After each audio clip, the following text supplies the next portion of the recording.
I have four Instagram accounts, one for family, one for VDP, which is my personal brand, one for Branding Momentum Podcast, and another one that has nothing to do with my business. It is more about design, it is fashion, it is where I live, the places that I like to go and eat, dancing and flowers and everything that I enjoy. And guess what? That is the one that keeps me sane. And I realized something that the only account that still inspires me and the one that is making me feel something that I want to do for my business, it is the one account that is not about my business. And maybe that is a problem because we've all been in our own little niche, in our own little world, because we follow our peers, our competition, and then we wonder why our content feels recycled. And because it is.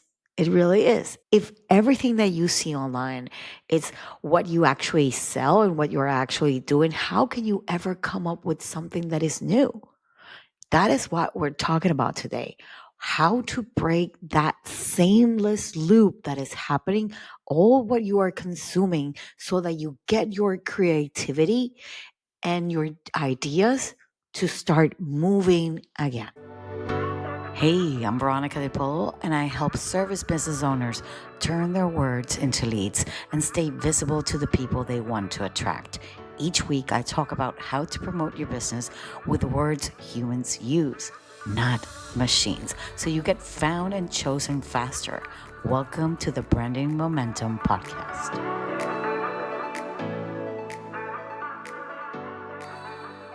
We used to before scroll for ideas and for fun and because we're excited, and now we're simply scrolling for new ideas. But when every idea that you're searching for comes from your own industry, you are basically copying the same song with the same filter or maybe with a new filter, and you think you are learning, but you are simply recycling what has actually worked for somebody else and you're making it your own. I remember that it took me a while to be on TikTok because I would see everybody doing the same thing. And I was like, no, I mean, why would I want to do something like that everybody's actually doing? I want to be different and unique and special, right? But oh, you have to get on that because that's the trend. That's what we should be doing. That's how we should do it because it is trending.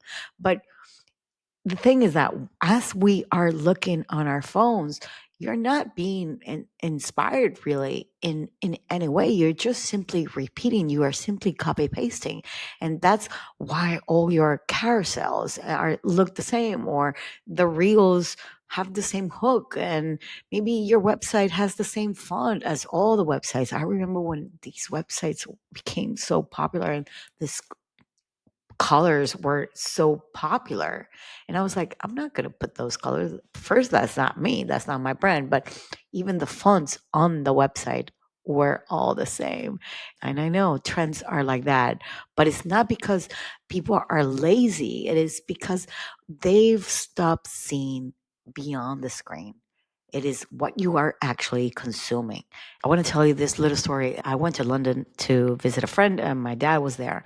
And I was really excited because I hadn't been to London in many, many years. And as I'm walking through the shops and I'm seeing everything, and I'm realizing, oh my God, all these shops look exactly the same. They have like the same shirt and the same denim and the same tartan and the same silks, and nothing was original really. And I thought, if everything in fashion looks the same, where does the new come from? Because I know this year was one of the years that many fashion houses had new creative directors. And I was like, you end up getting excited, but the first year is not the year that they're going to be having the best kind of designs, because obviously they have to get familiarized with the brand. So they have to go back to archives and research and all this. So it's in the later years that you will see the evolution of that designer. But still, we get so much information on our phones and our social medias that I'm like, really? I'm like, how? we end up seeing everything here on our phones. Then when you go into a shop, you end up seeing the same thing. And I'm not saying that is bad. I'm just saying that there's no novelty, there's no uniqueness. It's just simply safe, really.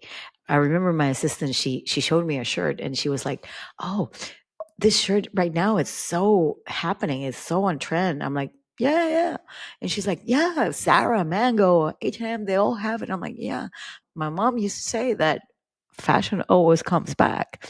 And when you really think about it, everything that we wear today, it's from something like maybe from the 80s and the 90s. And sometimes it's like, what is really happening right now in 2025 in fashion? What is the thing that is so unique about right now that we are using and wearing? And I know I'm going off topic, but it's really to explain to you that how we treat what we consume, it will also show what we're doing within our own business, because we are treating, for example, our old strategies, we are simply, repackaging them and putting them with maybe new templates. And but that really truly doesn't even change. There's no evolution as I see it. And that is why I feel that brands are starting to feel a little bit more expected, because they've been, maybe they have evolved as a human, as a brand, but the ideas are just simply like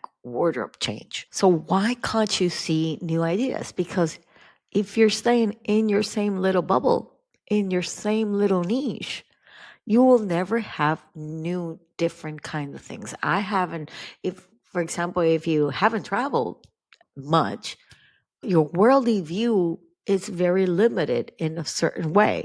Now, if you, all your inspiration comes from your niche, and you're training your brain is to think in a loop in the same thing that you are actually consuming, you're not stepping out from where you belong. Now, AI does the same thing. It does exactly the same thing. It learns from what already actually exists, but you're not AI. You are supposed to notice and what actually others are missing. You're supposed to notice what they're doing so that you can do it differently. You're not supposed to be doing the same thing as others are doing, right? And if your world only shows you more of what you already know, then you'll never actually connect those new dots. You will never know what is different. That's why I keep one account that is just for my creativity, for the things that I enjoy the most, for the things that make my brain and my inspiration come to life, that are not really at all related to my business whatsoever. There are no clients, there is no learning about anything, there's learning about other stuff, but it's just curiosity. And this is what I want to infuse to use to, so that you can start changing your habits if you can, and try to see different things on this new space. So let's try not to overcomplicate this. Like, what should I do? What should I look for? I'm like, look for the things that you actually love and are passionate about. You don't have to have a space with the people within your business. Like, I don't know, if you love football, have football. I love Formula One, so I have Formula One. I have fashion, I have food, I have Michelin star restaurants. I have things that I actually enjoy. I enjoy seeing flowers and plants and decor, and how architectural digest and all these sort of things, and maybe other kinds of like interviewed podcasts like murder mysteries and things like that, or TV shows. All these sort of things make my brain want to, and I'm telling you, when I go into my search, I make sure that nothing weird is showing up there. And I always go and if I can tell them, I'm not interested in this type of topic. I'm not interested in you, I don't know, selling me something about marketing. This is my safe space. So try to remove all those weird stuff that are could be related to me as a business owner, but I don't want to see any of that. I don't want, I just simply want to consume fresh, beautiful. amazing, inspiring, different kinds of things that are outside of my data work. I like to think about this as you are, for example, walking without a phone. You're listening without taking notes, and you're scrolling just for joy and not for content. Just simply experience. And I tell you, believe me, the ideas will come. Things that you see in other industries, in other things happening, these are things that will make your content much better. And the bottom line is that if you want to sound like a human again, because this is the whole point about the battle between the machine and the people and the human, you need to start consuming shit that you actually like. Plain and simple. I hope this gives you the boost that you need. And I'm going to see you same time, same place next week. Bye bye.